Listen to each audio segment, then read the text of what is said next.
ममता जी, आपको कैसे लगता है कि ये प्रिंट रिच सामग्री हमारे शिक्षण में मदद करती है?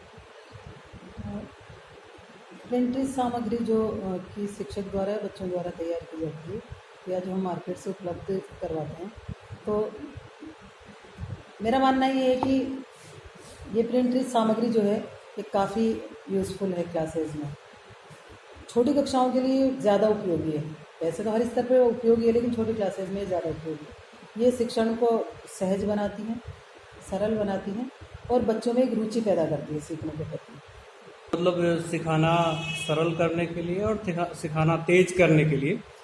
अ, हाँ, सीखना सरल तो बनता ही है। हम्म। सहज भी होते हैं बच्चे इससे, हम्म। जुड़ाव भी होता है बच्चों का हम्म। शिक्षण के प्रति और हम्म। उनकी रुचि भी जागृत होती है। हम्म। इसके साथ ही बच्चों में एक सीखने के प्रति जो है ललक पैदा होती है, हम्म। क्योंकि वो जब देखते हैं इस तरह की रिच मटेरियल सामग्री तो वो आकर्षित होते हैं उसकी तरफ। हम्म। तो किस तरह की सामग्री ज़्यादा मददगार होती है प्राथमिक कक्षाओं में या अपर प्राइमरी लेवल पे? किस तरह की सामग्री ज़्यादा मददगार होती है? अगर प्राइमरी स्तर पे बात करें अपन अपर प्राइमरी तक, तो परिवेशीय जो चित्र होते हैं, परिवेशीय चित्र हैं या परिवार से संबंधित उनके जो चित्र हैं या रंगीन चित्र हैं या पशु पक्षियों के, कहानियों के, इस तरह के चित्र बच्चे ज़्यादा आकर्षित होते हैं उनकी तरफ। क्या आपने इस तरह के प्रयोग के बाद बच्चों में कुछ बदलाव भी देखा, जैसे बिना प्रिंट रिच एनवायरनमेंट के जो सीख रहे थे या फिर इसका प्रयोग करने के बाद किस तरह के बदलाव देखने को मिले आपको? हाँ, जब प्रिंट रिच ये इस तरह का मटेरियल हमने तैयार नहीं किया था, उससे पहले बच्चों में वो रुचि नहीं थी, ना वो इस तरह का कोई कंपटीशन था। वो बस सिर्फ उबाऊ तरीके से सीखा करते थे। लेकिन जब से इस तरह का मटेरियल हमने काम में लेना शुरू किया क्लासेज में, तो वो बहुत मन से इस काम को करते हैं। साथ ही सबसे बड़ा जो फ़ायदा ये हुआ कि मान लीजिए क्लास में हमने इस तरह की एज ए TLM ही कहूँगी मैं इसको, क्लास में इस तरह का अगर डिस्प्ले है बच्चों द्वारा बनाया हुआ, तो शिक्षक अगर क्लास में नहीं भी होता है ना, तब भी कहीं ना कहीं बच्चों के लिए एज ए शिक्षक का वो काम करती है उस TLM, क्योंकि बच्चे उसमें बिजी रहते हैं, उनके चारों तरफ लगी हुई चीज़ों को देखते हैं तो बिजी रहते हैं। एक सवाल मेरा आपसे ये भी था कि जब हम TLM कहते हैं तो हमको मार्केट में भी बहुत सारे TLM चार्ट बने हुए मिलते हैं। जी, तो आपके लिए क्या ज़्यादा सही लगता है कि हम रेडीमेड चार्ट ले लें या फिर खुद से बना के चार्ट या उस तरह की सामग्री का इस्तेमाल करें? देखिए जो मार्केट से खरीदी हुई सामग्री है ना, तो ये तो मैं नहीं कहूँगी कि वो बिल्कुल यूज़फुल नहीं होती है। काम तो कहीं ना कहीं सिखाने में जो एक मदद की बात है, तो सीखने में मदद तो वो भी करती है।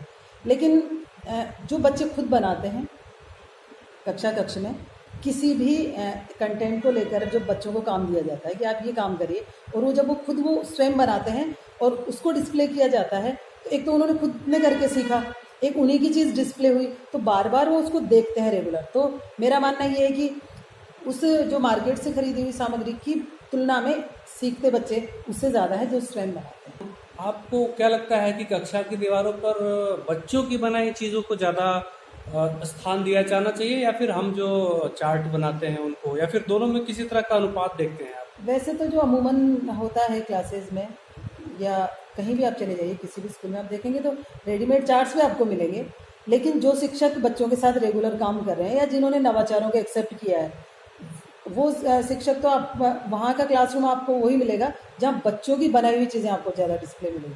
जैसे मैं कोई भी काम करवाती हूँ तो मैं बच्चों से पहले ही कहती हूँ, पहले मैं इन्फॉर्मेशन देती हूँ कि आप ये काम करेंगे, हम इसको यहाँ क्लासरूम में डिस्प्ले करेंगे। तो बच्चों को बड़ी खुशी होती है और वो बहुत अच्छा प्रयास भी करते हैं, और उस चीज़ को जब लगाते हैं तो कहीं ना कहीं सिखाने में बहुत ज़्यादा मदद करती है। तो बच्चों की लगाई हुई सामग्री क्लासरूम में ज़्यादा सही है, मतलब लगाया जाना बच्चे चाहिए। जो काम करते हैं, बच्चे जो चार्ट या चित्र बनाते हैं, जी, उसको क्लासरूम में लगाना ज़्यादा। उसी को लगाया जाना चाहिए, या शिक्षक अगर स्वयं भी बनाते हैं कभी किसी कंटेंट को लेकर तो वो भी होनी चाहिए। शिक्षक की बनी हुई और बच्चों की बनी हुई ज़्यादा होनी चाहिए। ठीक ठीक है। तो एक हमारा अगला सवाल ये था आपसे कि ऐसे परिवारों के बच्चे जी, जो अपने परिवार में पहले पढ़ने लिखने वाले सदस्य हैं, पहले ही पीढ़ी उनकी साक्षर हो रही है, हम्म, तो उनको किस तरह से कितनी मदद मिलती है ये TLM या प्रिंट रिच माहौल से?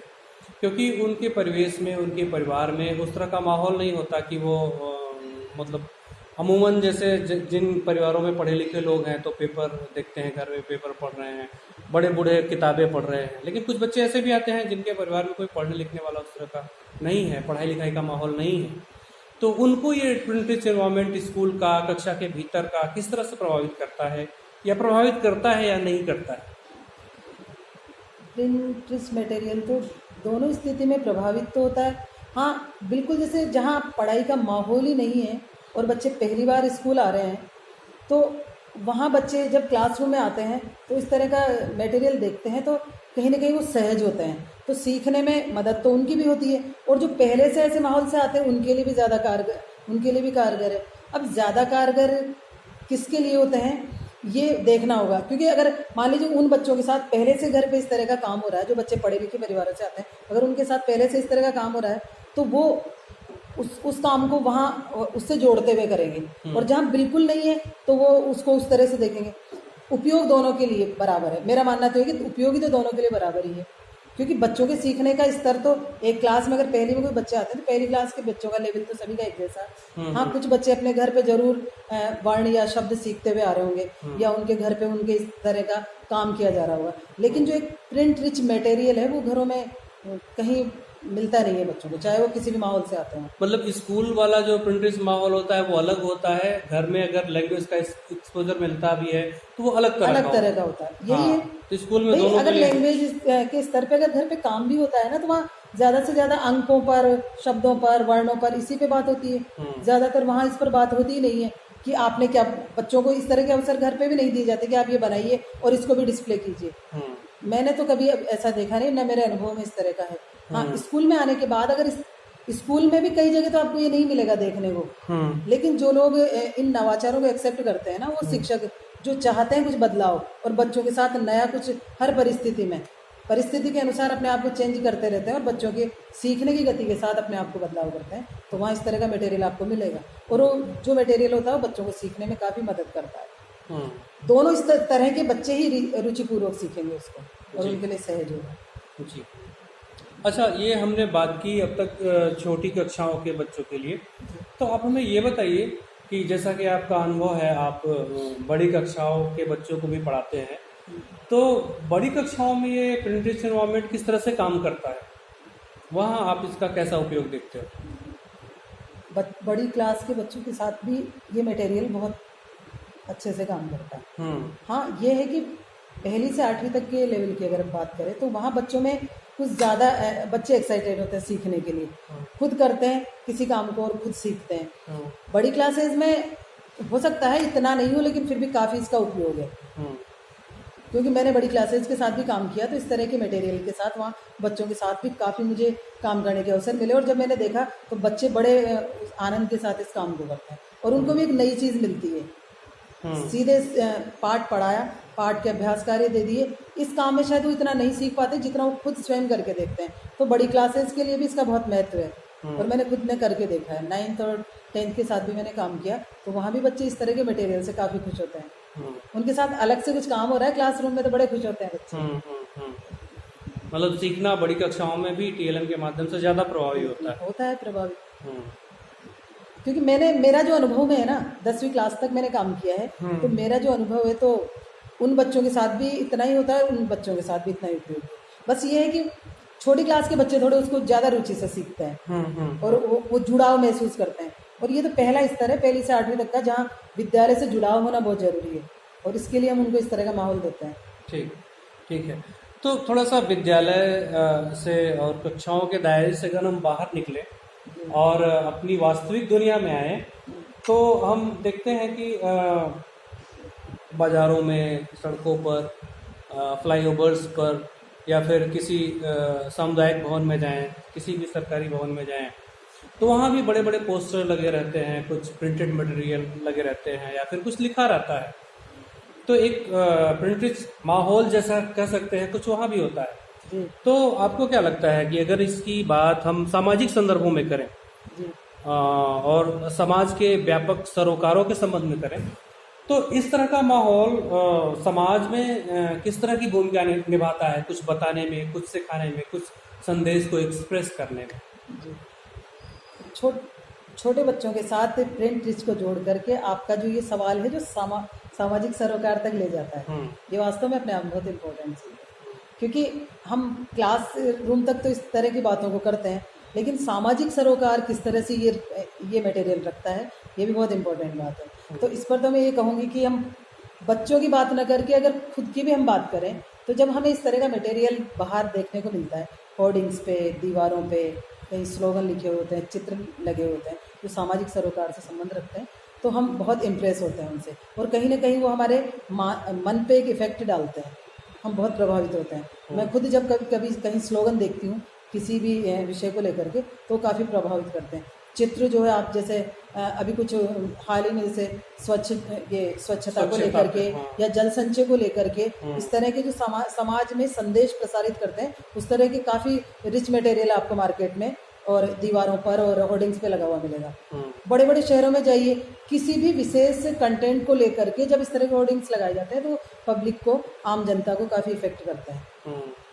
हाँ, ये हमारे खुद के इस नज़रिए पे भी डिपेंड करता है कि हम उन चीज़ों को लेते किस तरह से हैं। कि आप सिर्फ एक देख के निकल जाते हो कि ठीक है लिखा होगा, या आप उसको अपने व्यवहार में लाते हो। क्योंकि किसी भी देखी हुई चीज़, सीखी हुई चीज़ को व्यवहार में हम जब तक नहीं लाएंगे ना, तो आप कितने होर्डिंग्स लगा दीजिए, चार्ट्स लगा दीजिए, उसका इफेक्ट नहीं होगा। लेकिन उन चीज़ों को व्यवहार में लाना, ये भी बड़ी इंपॉर्टेंट बात होती है, और यही क्लासरूम में होता है। मान लीजिए बच्चों ने बनाया, हमने लगा दिया, लेकिन कभी हमने ये प्रयास नहीं किया कि बच्चे अपनी बनाई हुई चीज़ों को या शिक्षक की चीज़ों को या बाजार से जो खरीदा मटेरियल है, अगर उसको इस तरह की प्रैक्टिस नहीं हुई ना कि बच्चे इनको व्यवहार में लाएं, तो वो सिखाना हमारा मेरे हिसाब से तो अच्छा नहीं माना जाएगा। व्यवहार में परिवर्तन हो बच्चों, और सीखने का स्तर उनका बढ़े, तो रिच मटेरियल जो है कहीं ना कहीं बच्चों को ये सीखने में काफ़ी मदद करता है। मतलब कक्षाओं में सिर्फ प्रिंटिस माहौल नहीं होना चाहिए, उसको इस्तेमाल करने के लिए भी बच्चों को निरंतर प्रोत्साहित किया जाना चाहिए। मान लीजिए बच्चों से मैंने काम करवा लिया, बच्चों से कह दिया डिस्प्ले कर लीजिए, बच्चे लगा देंगे दीवारों पे, डिस्प्ले कर दिया, लेकिन केवल डिस्प्ले करना तक सीमित रहेंगे तो भी कहीं नहीं सीख पाएंगे। वो जो डिस्प्ले की हुई चीज़ें हैं, उनके साथ लगातार बच्चों के साथ प्रैक्टिस होनी बहुत ज़रूरी है। शिक्षक की भी, आपस में बच्चों की भी, और कई बार मान लीजिए शिक्षक नहीं है क्लास में, तो इस तरह के निर्देश बच्चों को हो कि जब मैं नहीं हूँ तो आप इनके साथ खुद काम करिए। ग्रुप, उनके स्थायी ग्रुप भी होने चाहिए और अस्थायी ग्रुप भी क्लास में। अस्थायी ग्रुप तो जब आपको नया काम करना हो, स्थायी ग्रुप ऐसे जो हमेशा काम करते रहे क्लास में। और कुछ बच्चे जो सीखने की गति में कुछ आगे हैं, मान लीजिए उनकी क्लास स्तर से, तो उन बच्चों को भी हम इस प्रैक्टिस में काम में ले सकते हैं, साथ ले सकते हैं। तो डिस्प्ले किया जाना एक चरण है, लेकिन वो आखिरी चरण नहीं है। आखिरी चरण तो कैसे होगा? हाँ। जब तक व्यवहार में आपकी वो चीजें नहीं आएगी। मान लीजिए मैंने एक कहानी का चार्ट बना दिया, हाँ। अब उस कहानी का मैंने चार्ट लगाया, तो कहीं ना कहीं एक उद्देश्य होगा मेरा, क्यों बनवाया मैंने बच्चों से। बिना उद्देश्य तो मैंने बनवाया ही नहीं होगा, केवल दीवारों पे लगाना मेरा उद्देश्य रहा होता तो मैं मार्केट से भी बहुत सारी चीजें ला सकती थी। लेकिन टीचर का अगर उद्देश्य ये है उस कहानी पर काम करने के पीछे, उस कहानी से बच्चा कुछ सीखे, उसके जीवन में, उसके व्यवहार में कुछ परिवर्तन आए, तो जाहिर सी बात है कि उसको मुझे उसके साथ प्रैक्टिस करनी ही पड़ेगी। लिखने का, मान लीजिए लैंग्वेज में मुझे लिखने का, पढ़ने का अभ्यास करवाना है, तो जो मैंने मटेरियल वहाँ लगाया हुआ, उसके साथ बच्चों की कंटिन्यू प्रैक्टिस होगी, तभी वो कर पाएगा। शब्दों को जब बच्चा देखता है, वर्ण देखता है, वाक्य देखता है, चित्र देखता है, तो उसके मस्तिष्क में कुछ बिंब बनते हैं, और वो उनको बार बार देखते देखते एक अभ्यास के बाद वो उनको पकड़ लेता है, और उसकी बहुत अच्छी समझ बनती है। ठीक है, तो हमसे बात करने के लिए आपको बहुत बहुत धन्यवाद। आपका भी बहुत बहुत शुक्रिया कि हम लोगों से बात करके आप हमें इस तरह के अवसर देते हैं, ये हमारी बात भी अन्य शिक्षकों तक जाए, और कभी मौका मिला हम भी कुछ ऐसे शिक्षकों से मिलना चाहेंगे जिनसे हमें कुछ नया सीखने को, क्योंकि नवाचारों को सीखना, नवाचारों के साथ चलना, ये शिक्षक का एक भूमिका में होना चाहिए। सिर्फ काम नहीं, भूमिका होनी चाहिए। जी जी जी, धन्यवाद। Thank you.